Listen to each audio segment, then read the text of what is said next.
Hello, welcome or welcome back to the Yarn and Yarns YouTube channel. My name is Angela and all the places you can find me should be linked in the description box below this video. Here on the channel you'll find me chatting about my adventures in knitting, spinning, crochet and weaving, all of the fibre related things. Today's video is day 12, the final day of our 12 cast-ons adventures 2024. So if you happen to be new to the channel, this is your first video, then you might not be familiar with the 12 cast-ons, and it's a little make-along that I host at the beginning of each year. Well, we start on the 24th of December and we go through till the end of January, and I cast on 12 new projects to set myself up for my year's worth of making, and the Yarn and Yarns community join in and folks cast on from one new project up to 12 new projects, and yeah, we all just have fun casting on together. So if you would like to find out more about the make along or what I've cast on already for this year or in previous years, you'll find some playlists on the Yarn and Yarns YouTube page. Day 12, it is the final Sunday in January as I'm recording this, so I think it will be a couple of weeks into February before this video actually goes up on the channel, and this is going to be my last official cast on. So I think I mentioned in my video number 11 that there's a couple of projects that I'd like to get on the needles that I couldn't quite make work from my stash. So there may be some unofficial projects. So I might cast on a 13th and the 14th. Unofficial. I'm not sure if I'll vlog those yet or what I'll do, but I shall figure that out and I shall definitely let you know. But today's video is our last official project for this year's cast-ons. Because the projects that I kind of wanted to cast on I couldn't quite make work out, I've been thinking for the last few days or wondering what I should cast on, and so I've gone for something completely fun and a project that if you'd have told me a few weeks ago that I'd be casting on something like this, I probably would have looked at you like you'd gone slightly loopy. Because this is not something that I would necessarily consider myself to gravitate towards. I received, let's stop the mystery, I received this copy of Pom Pom magazine, which I think is going to be the last copy ever of Pom Pom, which is a little bit sad. I received that this week and I've been flicking through and there's loads of really nice projects in here.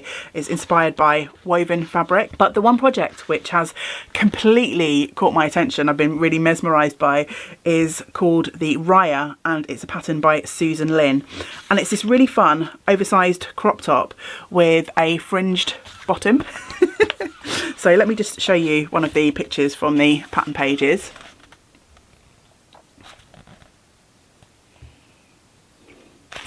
And I just haven't been able to stop thinking about this top. So I thought, why not throw caution to the wind and just cast on something fun, frivolous, and see how it works out.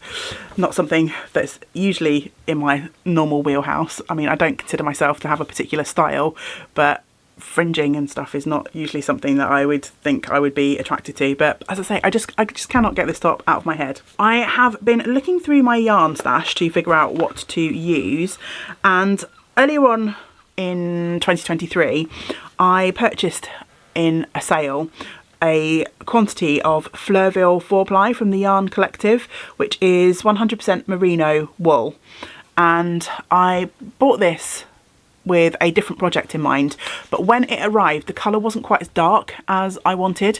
I was hoping to make a colour worked yoke sweater with this, and I wanted a brown colour, but I wanted a darker brown, and when this arrived it was a much lighter, much more sort of purple brown than I had anticipated, but I really like this colour. It's got tones of sort of pinky purples running through it, so I figured I would just keep the yarn anyway rather than send it back. It was a bargain to start with, so I thought rather than send it back I would keep it and just figure out a future project for it. So where you see in the sort of pattern here this white background colour, I'm going to be using this. And then for the contrast, so I need what equates to about 2 balls of 4-ply yarn for this.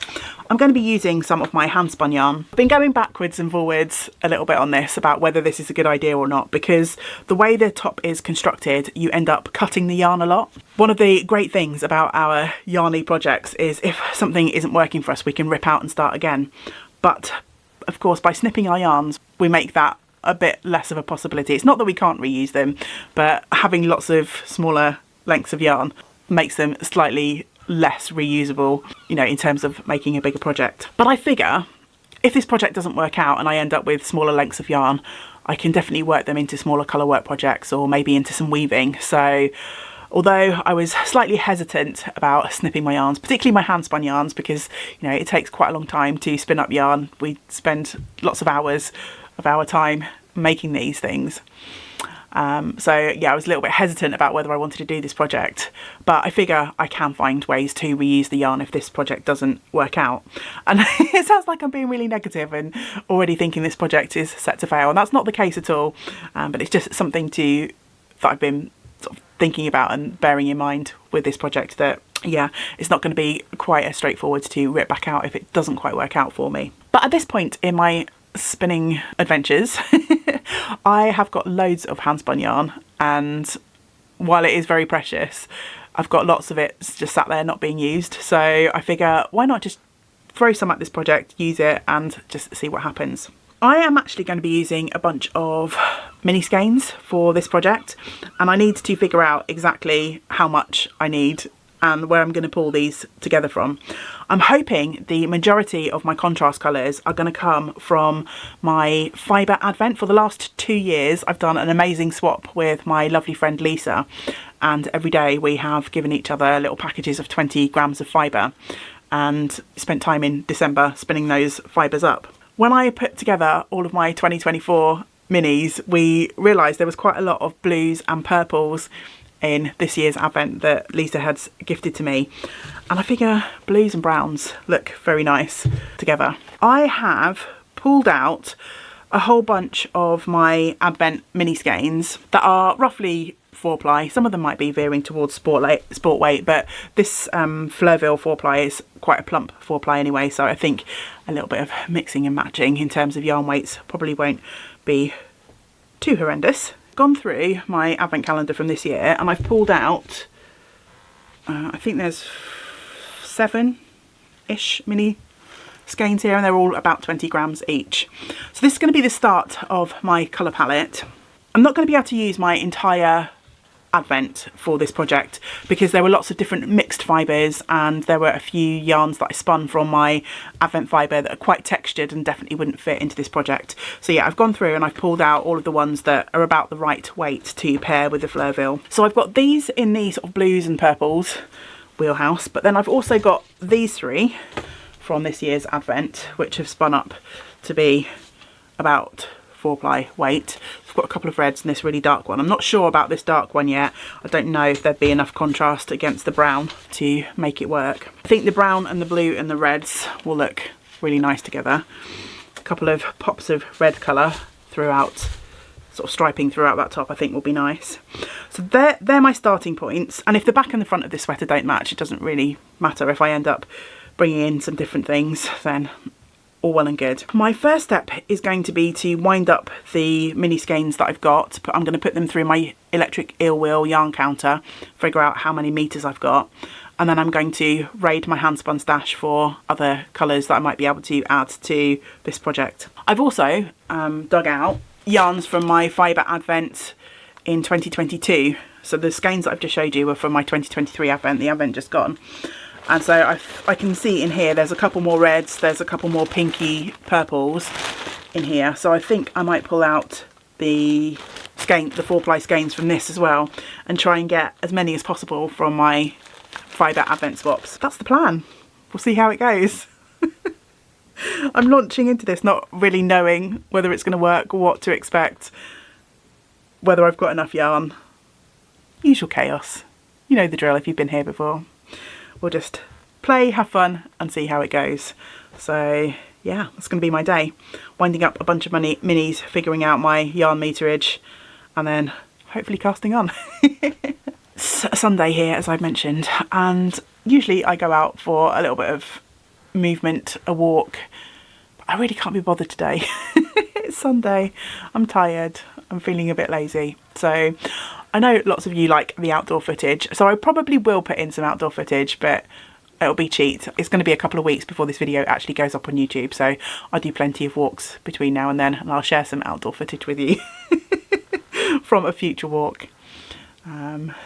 Yeah, it feels like a day to stay indoors. So yeah, there'll be some outdoor footage, some cast on footage hopefully, and then I shall be back later to share my first day's progress and to let you know how I'm feeling about this project, how I'm getting on. So yeah, let's get to it.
So it's time to wrap up the 12th of our 12 cast on videos for 2024, and I still have lots of our community projects, community cast ons to share with you. I've got a big list here of ones that I'm going to share with you today, and I've still got a few more left to catch up on. So I am planning on doing one more video at least in this 12 cast ons 2024 series where I do a little bit of a wrap up. So I will hopefully catch up by the time I get to sorting myself out and getting ready to record that video, and I shall share the last few cast-ons that have been left under the YouTube videos in the next one. If your project isn't featured today, then hopefully in the wrap-up video. So Tori has cast on a bias wrap in handspun yarn, a bird song, and the 12th project of her 12 cast-ons are some winter bonfire mitts. So thank you so much for joining me for the full 12, Tori. Helen has cast on 3 shawls, 4 headbands, 2 hats and 2 scarves. Lottie has cast on a Madeline baby dress. Gemma has finished her Frosty Path mitts, get my teeth around that one, and has started some Friendship Links socks. Kathy, her 11th cast on was a Monet Moment shawl. Deirdre has casted on a Calypso sweater. Nancy has started Moosh the bear from Moosh and Friends. Christy has started a Love Note. Wool Around the World has started a Nylay shawl. Celeste has started a Sock Knitter's pullover. Marianne has started Grand Brioche cowl, a haze sweater, a self-designed lace crochet shawl, some fingerless mitts, and has started a triangle shawl on her loom, her triangle loom. Jan has started an Allure sweater, which is a pattern by Kim Hargreaves, and also another sweater which features some mohair yarn. So both of her sweaters have got some nice cosy squishy mohair in. Deborah has finished all 12 of her cast-ons, so thank you so much for joining me for the 12, Deborah. And her projects include socks, cowls, some blankets, hats, baby jackets, shawls and mittens. Jan has finished a pair of socks, so well done Jan, and has also finished a butterfly cowl and some Corriedale that she was spinning up, and has started a colourwork sweater for her granddaughter. Alyssa has started the Heard's the Word cowl and some hand-spun Christmas tree ornaments.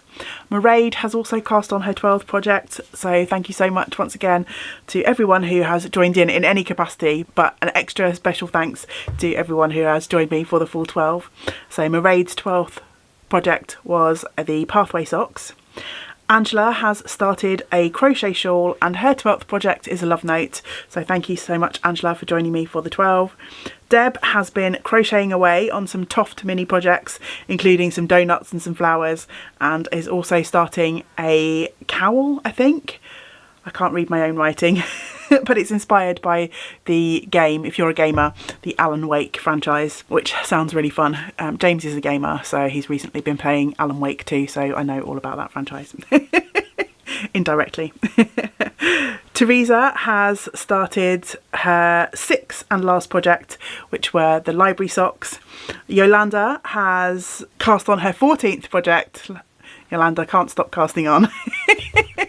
So we're definitely well into unofficial cast on territory, but she started a hand spun emotional support chicken. I've been seeing lots of these emotional support chickens pop up in my Instagram feed and they're so much fun. Alana has started 2 cabled cardigans, a ribbed cardigan and a ribbon wood shawl.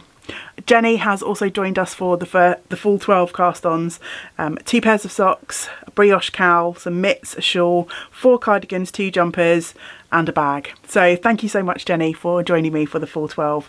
And also finally for today, Louise has also cast on 12. So many of you this year have joined in with full 12, which is just amazing to me. And Louise's final 3 cast-ons were a shawl, some socks and a crochet sweater, crochet jumper. Thank you once again to everyone who has been sharing their cast-ons in all of the comments for the previous cast-on videos. Please do continue to let me know what you're working on and whether there's any last minute cast-ons that you squeezed in before the end of January that you haven't yet shared with me. So time to share with you my progress on my Raya sweater, the 12th project that I cast on this year. And I'm keeping my Raya in this gorgeous John Arbon bag, which was a lovely gift from my friend Samantha, and it's the perfect size. It's like a little kind of mini rucksack, and it's the perfect size to be keeping all of my yarns in for my Raya. It's going to be a little tricky to share with you this project because it's kind of curling up on itself a little bit, but here is the start of my Raya and I'm so excited to carry on with this. So this is the sort of sleeve ribbing. You knit a little bit of that and then you cast on some extra stitches to get you to the length of the sweater. It's quite an interesting construction because I'm also casting along on this top edge, so I'm kind of creating my sort of shoulder increase in this little section here, and I have of course got the starts of my fringing going on down here. It's just really fun. Some of my hand spun yarns are probably a little bit thicker than fingering weight, but I think they're working up absolutely fine. The merino yarn is a slightly plumper 4-ply, so I think it can definitely take being mixed with a few slightly thicker yarns, and I'm okay if there's a little bit of extra added texture because my yarns aren't always consistent. That won't bother me in the slightest. I love how the brownie sort of background colour and the blues are playing together. What I've done is I have actually bagged up all of my hand spun yarns. I put it into a Ziploc bag. I've decided not to include the red yarns for now. Neither have I included the dark yarn that I shared with you at the beginning. So I've literally just got some blues and some pinks in the bag at the moment, and I'm doing a bit of a lucky dip and I'm just randomly picking out my yarns as I go along, and I shall continue to do that. And then what I'm doing is once they've come out of the Ziploc bag, I'm just throwing them into my project bag. So hopefully that way I will work through all of my yarns and then I'll sort of put them back in the bag and then start picking them randomly again, just so that I'm not overthinking my colour choices. And I think for some of these, like this one here in the middle here, I did 2 stripes in that yarn because I had a slightly bigger ball of that one. Going to kind of have fun and play, so some of these I'll do 1 stripe of the colour and some of them I'll do 2, and yeah, just have fun, play around, enjoy myself. I'm really looking forward to getting back to this project.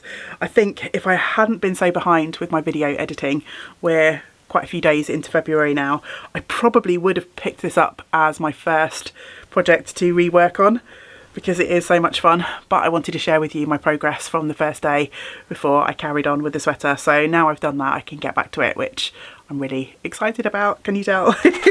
That is everything for the 12 cast-ons 2024 in terms of my new cast-ons. As I've already mentioned, I will be back at some point in the next week or so. I might need a little bit of a video break. There's been a lot of video making and editing the last couple of weeks, but I think the next video up on the channel will be a little bit of a roundup. I've been asked to record a roundup, just sharing both the projects that I've cast on this year as a little kind of reminder of the full 12, and also an update on some of the projects that I've cast on last year and in previous years, where I'm at with the things that I've still got on my needles and the things that I finished last year. So I'm not sure whether that will be one video or two videos. I haven't quite figured it all out in my head yet, but that is what will be coming up on the channel soon. So yeah, feel free to let me know in the comments below what you're working on, and I shall be sharing some more comments in the next video or two. All that remains for me to say is a big thank you to everyone out there for the enthusiasm with which you have greeted and supported this cast-on party yet again. I have had so much joy making all of these videos, starting my projects, and also hearing about all of the projects that everyone has been casting on, seeing your photos on Ravelry and Instagram, and just, if you're not able to share photos, just hearing about your projects in the comments. It really does make this such a joyful experience for me. And I'm so grateful and thankful to everyone who has joined in, and also to everyone who has watched. Even if you haven't joined in the cast-on party, if you've been sharing what you're working on, if you have been watching the videos and supporting everyone that has been casting on, I'm just, yeah, very thankful and grateful for all of your support and enthusiasm for the cast-ons. Right, I am going to sign off now before I just carry on waxing lyrical about how wonderful our little community, our Yarn and Yarns community is. Before I sign off, a few people have asked me about whether I'll be bringing back the dice game this year. I definitely will. I didn't have time to get it sorted and set up for February, but I shall be back rolling the dice and choosing my monthly projects in March. So for anyone who's been missing the dice rolls and the prompts for working on our projects, don't worry, we'll be back to that soon. Okay, I'm definitely signing off now. So I hope you will join me for the next video. But until we do get to spend time together again, I hope you get to do some of the things that you enjoy. Great big woolly hugs to you all. Bye for now. Bye.